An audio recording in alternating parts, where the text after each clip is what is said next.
এজাক বৰষুণত পুনৰ বুৰিল মহানগৰীৰ বিস্তীৰ্ণ অঞ্চল। শিলপুখুৰীৰ সেনাপতিৰ পথত একাঠু পৰ্যন্ত পানী। পূৰ্বে পানী হোৱা নাছিল এই অঞ্চলটোত। উৰণ সেতু নিৰ্মাণৰ পাছত প্ৰথম পানী হোৱাৰ অভিযোগ স্থানীয় লোকৰ। আৰু এই সন্দৰ্ভত এক প্ৰতিবেদন আগবঢ়াইছো চিন্তুমণি শইকীয়াৰ। নিশ্চয়কৈ চাওক যে গুৱাহাটীত কালি যেতিয়া ৰাতি এজাক বৰষুণ আহিছিল তাৰ পিছৰ পৰিৱেশ কিছু সুকীয়া হৈছিলে। এতিয়া পুৱাৰ ভাগতো গুৱাহাটীৰ এনে কিছু অঞ্চল আছে য'ত পূৰ্বতে এতিয়া যিমান পৰ্যায়ত পানী আছে তেনেকুৱা পৰ্যায়ত পানী হোৱা নাছিল। তেনেকুৱা স্থান কিছুমানত এতিয়া পানী হ'বলৈ আৰম্ভ হৈছে। গুৱাহাটীত শেহতীয়াকৈ আপোনালোকে গম পাইছে যে অনিল নগৰ, নবীন নগৰ, ৰুক্মিণী গাঁও বাদ দি সেইসমূহ অঞ্চলত প্ৰায়ে পানী হৈ থাকে। কিন্তু এনে কিছু অঞ্চল য'ত এতিয়া নতুনকৈ পানী হ'বলৈ আৰম্ভ কৰিছে, যাৰ কিছুমান কাৰণ আছে আৰু সেই কাৰণসমূহৰ কাৰণে এনে কিছু অঞ্চল য'ত এতিয়া মানুহ পানীৰ লগত সহৱস্থান কৰিবলগীয়া হৈছে। মই আছোঁ শিলপুখুৰীৰ সেনাপতি ৰোডৰ আপোনাৰ অৱস্থাটো এতিয়া দেখিলে আপুনি আচৰিত হ'ব। পুৱাৰ ভাগৰ দৃশ্য মোৰ পাছফালে আপুনি চাওক এয়া। এই যিটো পথ দেখিছে এয়া সেনাপতি ৰোডৰ উপপথ কিছুমান। এই উপপথ কিছুমানত এনেধৰণৰ পানী এতিয়া আছে। ইয়াত যথেষ্ট পানী হৈছে। কালি নিশাৰ ভাগত এতিয়া আপুনি যি পানী দেখিছে ইয়াতকৈ বেছি পৰিমাণৰ পানী আছিল। ইয়াত মানুহৰ ঘৰবোৰৰ ভিতৰত এতিয়াও পানী আছে। আমি এটা ঘৰ দেখুৱাব বিচাৰিম। সেই ঘৰটোত আপুনি দেখিব যে এতিয়াও পানী আছে। তেওঁলোকে মেচিন লগাই নিজাববীয়াকৈ পানী সিঁচাৰ ব্যৱস্থা কৰিছে। আৰু নিশা যেতিয়া পানী আহিছিল তেতিয়া এই যিবোৰ কাঠৰ তক্তা আপুনি দেখিছে এনেকুৱা টুকুৰা টুকুৰি যিবোৰ ৰাস্তা বনোৱাৰ ক্ষেত্ৰত ব্যৱহাৰ কৰি থকা হয়, সেইবোৰ উটি মূল পথৰ পৰা উঠি এই পথসমূহলৈ আহিছিল। আৰু এই ঘৰটোৰ আপুনি চাওক চৌপাশটো এতিয়াও পানীৰে ভৰ্তি হৈ আছে। পানী সিঁচি আছে। নিশাৰ ভাগত সেই পানীৰ পৰিমাণ আৰু বেছি আছিলে। ষ্টেপ যিবোৰ আছিলে সকলোবোৰ ডুব গৈছিল, তেওঁলোকৰ ভিতৰ ভাগলৈ পানী সোমাইছিল। এতিয়া তেওঁলোকৰ ভিতৰ ভাগত পানী আপুনি দেখিব যে কিমান পৰিমাণৰ পানী আছে। অতি ভয়ংকৰ আচলতে এটা কথা। আৰু এই কথাবোৰ যেতিয়াই আপুনি গুৱাহাটীৰ বৰষুণ এজাক হয় তেতিয়া আপুনি দেখিবলৈ পায় ইয়াৰ চৌপাশৰ যিমানবোৰ ঘৰ আছে প্ৰতি ঘৰতে ভিতৰ ভাগলৈ পানী সোমাইছে।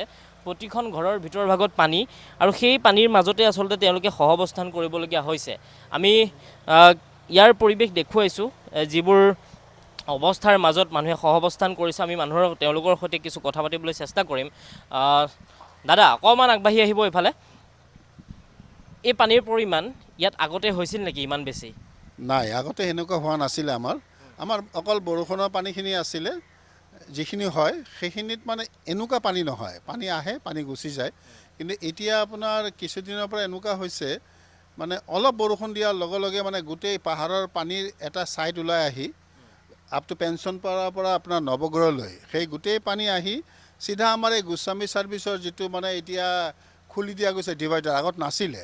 সেই ডিভাইডাৰ খুলি দিয়াৰ কাৰণে সেইফালৰ পৰাই মানে পানী মানে সাগৰৰ নিচিনাকৈ পানী আহে। মানে আপুনি ওচৰত থাকিলে আপুনি ভয় খাই যাব বা থাকিব নোৱাৰিব, তাত পানী ইমান স্পীড।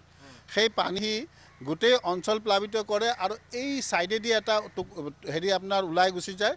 আৰু এইফালে আপোনাৰ এইটো আহি গোটেই অঞ্চলত য'ত মানে আমাৰ সৰুৰ পৰা আমি ইয়াতে জন্ম হ'লোঁ সেনেকুৱা পানী আমাৰ নাছিলে। এইবাৰ মানে এই দুটা ট্ৰামছ মই চালোঁ। ইয়াৰ কিছুদিন আগত যিটো পানী হ'ল সেই দুটাত আগতে যদিও ৰাস্তাত থাকি আছিল পানী, সেইটো ওলাই গৈছিলে। কিন্তু এতিয়া ডাইৰেক্ট ঘৰত সোমাই গৈ আছে। ৰাতি আমি শুবই পৰা নাই, এনেকুৱা মানে ভয় এটা লাগিছে। আৰু কিছু মানুহতো আপোনাৰ ঘৰত এনেকুৱা সোমাইছে। আমাৰ এই বিদু চৌধুৰী বুলি আৰু তেওঁলোকে দুদিন আগতে মানে চাফা কৰিছিলে এবাৰ লগাই। এই আজি আকৌ তেওঁলোকৰ সেই গতি হৈছে, পূৰা পানী একেবাৰে। বহুত ঘৰত এতিয়াও পানী দেখিছোঁ আমি, বহুতকেইটা ঘৰত পানী আছে। আপোনালোকৰ ঘৰে পাজৰে পানী সোমাইছে? ওচৰত আমাৰ কম্পাউণ্ডত ঠিক সোমোৱা নাই যদিও আমাৰ এই পূজা য'ত কৰোঁ আমি সেই ওচৰত বহুত পানী আছিল ৰাতি। এতিয়া যদিও নাই, বোকা দেখিলে আপুনি গম পাব বহুত পানী হৈছিল। আৰু এই যে আমাৰ এই সেনাপতি পথত যে কেতিয়াও মানে আগতে ডিভাইডাৰ আছিল। ডিভাইডাৰে আমাক প্ৰটেক্টিভ ৱাল হিচাপে কাম কৰিছিল। এতিয়া কি হ'ল, নতুন ফ্লাইঅভাৰ হোৱাত নাজানো, ৰাইজে বিচৰা নাই। কিন্তু কোনে কৈছে, কাৰ স্বাৰ্থত কৰিছে নাজানো, সেই ডিভাইডাৰটো খুলি দিয়া হৈছে। কাৰণ আমি আৰামত PWD ইউটাৰ্ণ লৈ আহোঁ বা মহৰ্ষিৰ কাষতো খোলা আছে, দিয়াৰ দৰকাৰ নাই। আৰু এই খোলা পোৱাৰ কাৰণে নৈৰ দৰে পানী ফ'ৰ্চত সোমায়। বিশ্বাস নকৰোঁ, ডাঙৰ ডাঙৰ বল্ডাৰ আহি যায় পানীৰ লগত। সেই তাতে দেখা পাব পাৰি এই চকটোত ডাঙৰ ডাঙৰ বল্ডাৰ, পেকেট, এই কাঠৰ এই যে ঢালাই কৰা যে এই বৰ্ডবোৰ, সেই বৰ্ড চব ভাই আহি আছে। আৰু ঘৰে ঘৰেতো সোমাইছে, বহু ঘৰত পানী আছে এতিয়া। আৰু সহজে নাযায়, 1-2 দিনটো মানুহ চাফাৰ কৰিব লাগে। আৰু এইবোৰ ঠিক কৰাৰ কাৰণে আপোনালোকে কাৰোবাক জনাইছিলে নেকি? আমি জনাইছোঁ, আমি মেমৰেণ্ডাম দিছোঁ।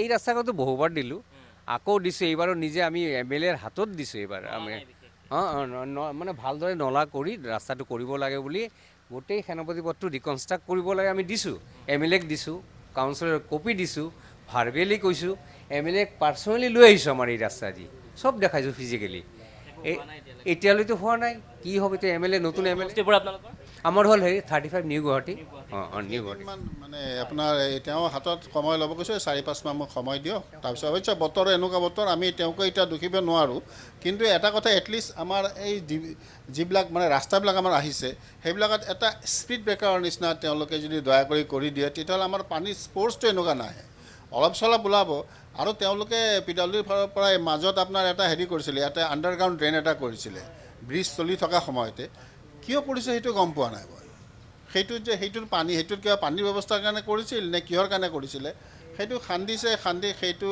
পানী মানে আপোনাৰ অকল পাৰ কৰাই দি বাছ এই কামটোহে দেখা পালোঁ কিন্তু তাৰ যে প্ৰতিফল যে এটা সেইটো আমি এতিয়ালৈ দেখা নাই যদি সেইটোৱে ফল কৰিলে হয় তেতিয়াহ'লে আমাৰ ৰাস্তাত নিশ্চয় পানী নাথাকিলে হয় সেই আণ্ডাৰগ্ৰাউণ্ডে নিশ্চয় হেৰি কৰিলে সেইটো কিহৰ কাৰণে কৰিছে মই অৱশ্যে গম পোৱা নাই সেইটোৰ পানীৰ কাৰণে কৰিছিল নে কিবা বেলেগ কাৰণত কৰিছিলে বুজি উঠিব পৰা নাই এইটো হয় চিন্তুমণি শইকীয়া আপোনাক এই মুহূৰ্তত ধন্যবাদ জ্ঞাপন কৰিছোঁ আপুনি ৰাইজৰ সমস্যাৰ বিষয়ে জনোৱাৰ বাবে